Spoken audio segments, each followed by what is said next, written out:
عليكم ورحمة الله وبركاته.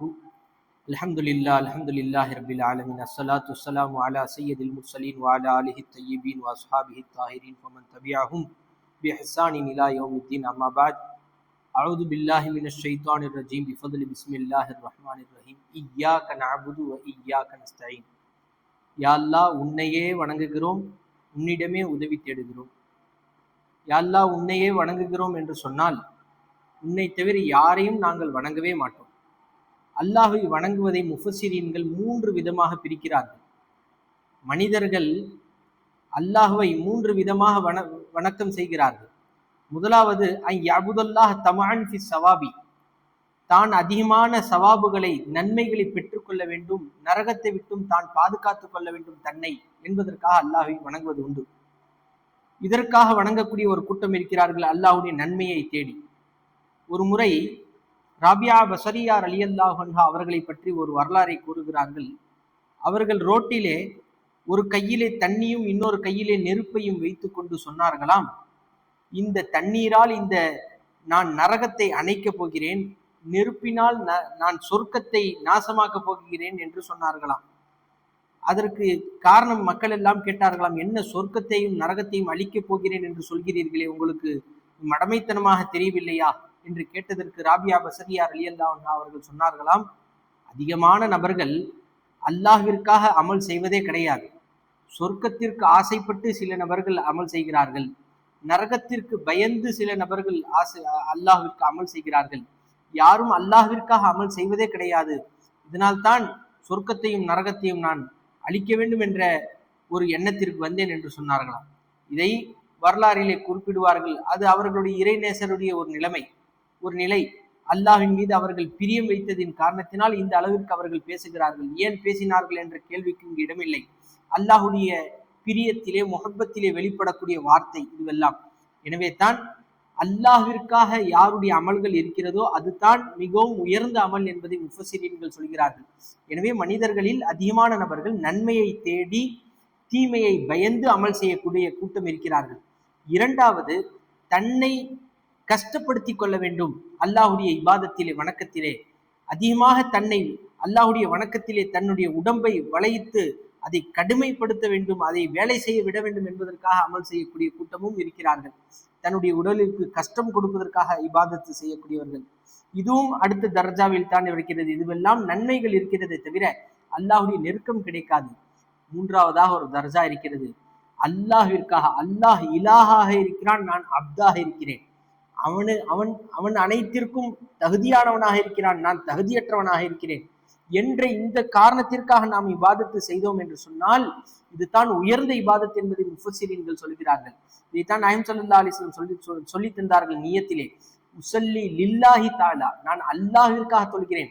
உஸல்லி லி ஸவாபில்லா, உஸல்லி ஹௌஃபன் மின் இகாபில்லா, அல்லாஹுடைய தண்டனைக்கு பயந்தவனாக நான் தொழுகல, அல்லாஹுடைய நன்மைக்கு ஆதரவு வச்சு தொழுகலன்னு சொல்லல. நியத் வைக்கும் பொழுது அல்லாஹ்விற்காக தொழுகிறேன் என்று நமக்கு கற்றுக் கொடுத்தார்கள். இரண்டாவதாக இய்யாக நஸ்தஈன், யா அல்லாஹ் உன்னிடமே உதவி தேடுகிறோம். இதற்கு என்னுடைய ஷேக் நாயகம் அவர்கள் உன்னையே உதவிக்கு அழைக்கிறேன் என்று சொல்லக்கூடிய ஒரு கருத்தை கூட சென்ற தஃசீரிலே நாம் பார்த்தோம். அனைத்து விஷயத்திலும் நாம் அல்லாஹ்வை அழைக்க வேண்டும். எப்படி அல்லாஹ்வை தவிர அனைத்து வஸ்துவையும் வணங்குவது ஷிர்கோ, குஃப்ரோ, பிதஅத்தோ, ஹராமோ தடுக்கப்பட்டதோ, அதே போன்று அல்லாஹ் அல்லாத வஸ்துக்களிடம் உதவி தேடுவதும் ஹராமாகத்தான் இருக்கிறது. அல்லாஹ் அல்லாத வஸ்துக்களிடம் உதவி தேடுவதும் தடுக்கப்பட்ட ஒரு காரியமாகத்தான் இருக்கிறது. ஆனால் இபாதத்து மட்டும் மற்றவர்களுக்கு செய்யலாம், உதவி யாரிடம் வேண்டுமானாலும் தேடிக்கொள்ளலாம் என்ற ஒரு நிலைக்கு நாம் வந்துவிட்டோம். ஒரு சிறிய சிறிய நிலைமைகளிலெல்லாம் நம்மிடத்திலே ஒரு சிறிய சிறிய ஷிர்க்குகள் வெளிப்படத்தான் செய்கிறது. ஒருவர் எப்போது தெரியுமா இது தௌஹீதாக ஆகும்? ஒருவரிடம் உதவி தேடுகிறோம், ஒருவரிடம் ஒரு தண்ணீரை கொண்டு வர சொல்கிறோம், தண்ணீரை கொண்டு வந்து கொடுக்கிறார். அவர் கொடுக்கும் பொழுது, அவர் கொடுத்தார்ல, எடுத்துட்டு வந்தார்ல, எடுத்துட்டு வரும் பொழுது அவருக்கு தெம்பு தேவைப்படும்ல, அந்த தெம்பை, அந்த சக்தியை அல்லாஹ்விற்கு சொந்தப்படுத்த வேண்டும். அவர் கொண்டு வந்தார் பாருங்க, அந்த கொண்டு வரும் பொழுது ஒரு தெம்பு தேவைப்படும்ல, அந்த தெம்பை அல்லாஹ்விற்கு சொந்தப்படுத்த வேண்டும். அவர் கொண்டு உதவி செய்யும் பொழுது எந்தெந்த உறுப்புகளால் அவர் செயல்படுகிறாரோ அனைத்தும் அல்லாஹுக்குரியது தான்.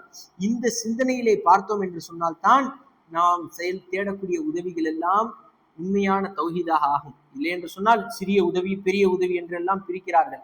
இறைநேசர்கள்ட்ட மட்டும் கேட்டால் மட்டும் தான் சிறுக்கு, மனைவி மக்கள்கிட்ட கேட்டா சிறுக்கு இல்ல, உறவினர்கள்ட்ட கேட்டால் குஃபுர் இல்ல, சிறுக்கு இல்ல, எல்லாம் நாயகம் ஸல்லல்லாஹு அலைஹி வஸல்லம் சொன்னார்கள். இன்னி அகாஃபு அலைக்கும் அஷ்ஷிர்கல் அஸ்கர, சிறிய ஷிர்கை நான் அதிகமாக உங்களிடத்திலே பயப்படுகிறேன் என்று சொன்னார்கள் ஹஜ்ரத் ரசூலுல்லாஹி ஸல்லல்லாஹு அலைஹி வஸல்லம். சிறிய ஷிர்க் என்று சொன்னால் இதுதான். அதாவது உதவி செய்யும் பொழுது அது அவருக்கே சொந்தம், அவருடைய சுய தெம்பை கொண்டு அவர் செய்கிறார் என்று பார்த்தோம் என்று சொன்னால் இங்கு சிறுக்கு வந்துவிடும். அவர் அல்லாஹுடைய தெம்பை கொண்டு ஆற்றலை கொண்டு நமக்கு உதவி செய்கிறார் என்று பார்க்கும் பொழுது அங்கு தௌஹீத் உண்டாகிறது.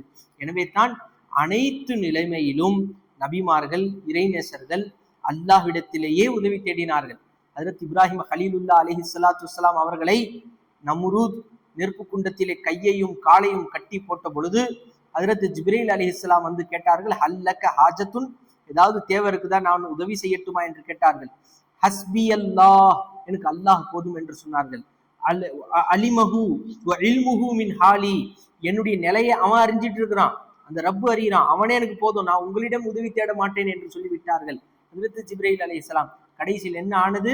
அல்லாஹின் மீது நம்பிக்கை வைத்ததுடைய விளைவு, யா நாரு கூனி பர்தம் வ சலாமன் அலா இப்ராஹிம், நெருப்பே இப்ராஹிம் மீது நீ குளிர்ச்சியாக மாறிவிடு என்று சொல்லி அல்லாஹ் தஆலா ஆயத்தை இறக்கி விட்டான், அல்லாஹ் தஆலா உத்தரவை செய்து விட்டான் என்பதை குர்ஆனிலே நாம் பார்க்கிறோம்.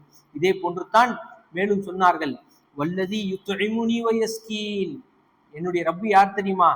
என்னை படைத்தானே, ஃபஹுவ யஹ்தீன், அவனே எனக்கு வழிகாட்டக்கூடியவன், அவனே எனக்கு உணவூட்டக்கூடியவன், அவனே எனக்கு தண்ணீரை ஊட்டக்கூடியவன்.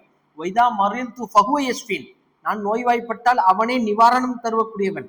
மேலும் வல்லதி யுமீதுனி சும்ம யுஹ்யீன், என்னை மௌத்தாக்கியவனே அவனே ஹயாத்தாக்குவான் பின்பு என்று அல்லாஹ் மீது நம்பிக்கை வைத்தவர்களாக ஹஜ்ரத் இப்ராஹிம் அலைஹிஸ்ஸலாத்து வஸ்ஸலாம் இது போன்ற வார்த்தைகளை சொல்லியிருக்கிறார்கள் என்று சொன்னால், ஒவ்வொரு வினாடியும் அல்லாஹ்விடமே தவஜ்ஜுஹை திருப்பியிருக்கிறார்கள். நாம் எப்படி திருப்புவது? ஒவ்வொரு வினாடியும் இப்படிப்பட்ட கஷ்டமான நேரத்துல அல்லாஹ் என்னை பார்த்துப்பான், அல்லாஹ் எனக்கு உதவியாக இருப்பான், அதுவெல்லாம் உயர்தரமான நம்பிக்கையுடைய விளைவு. நபிமார்களிடம் இருக்கக்கூடிய ஈமான் அது நம்மிடத்திலும் வருவதற்கு நாம் முயற்சி செய்ய வேண்டும். நாம் இப்போது என்ன செய்ய வேண்டும்? உதவி தேடாமல் இருந்து விடக்கூடாது. உதவி செய்யும் பொழுது அவன் மூலமாக அல்லாஹ்தான் நமக்கு உதவி செய்கிறான் என்ற ஒரு சிந்தனையை நம்முடைய சிந்தனைக்கு கொண்டு வர வேண்டும். இதைத்தான் நபி நாயகம் ஸல்லல்லாஹு அலைஹி வஸல்லம் அவர்கள் சொன்னார்கள்.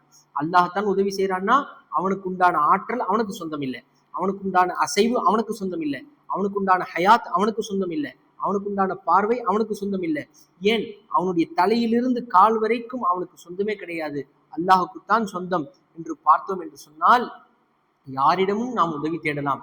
இந்த நிலையில்தான் வலிமார்களிடம் நாம் தேடுகிறோம். வலிமார்களிடம் சென்று அல்லாஹவே காட்டி கொடுத்தவர்கள் வலிமார்கள், இறைநேசர்கள், அல்லாஹுவை பற்றியே பேசிக் கொண்டிருப்பவர்கள். அவர்கள் எப்படி நான் உதவி செய்கிறேன் என்று நினைப்பார்கள், என் மூலமாக அல்லாஹ்தான் உதவி செய்வதாக நினைப்பார்கள். இதனால் தான் அதிகமான நபர்கள் இறைநேசர்களிடம் கேட்கலாம் என்பதை ஹதீஸ்கள் மூலமாக ஆயத்துகள் மூலமாக முஃபஸ்ஸிரீன்கள் நமக்கு இவ்வாறு விளக்கம் அளிக்கிறார்கள்.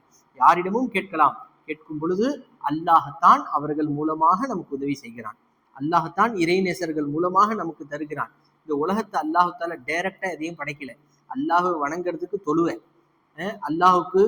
அல்லாஹுக்கு இபாதத்து செய்வதற்கு ஜகாத்து, அல்லாஹுக்கு இபாதத்து செய்வதற்கு ஹஜ்ஜு, ஏன் நேரடியாக அல்லாவே தாம் பக்கம் இழுக்க வேண்டியது தானே. ஆனால் அல்லாஹ் தஆலா அப்படி ஒரு நிலையை ஏற்படுத்தல, ஒவ்வொன்றுக்கும் ஒரு வசீலாவை ஏற்படுத்தியிருக்கான்.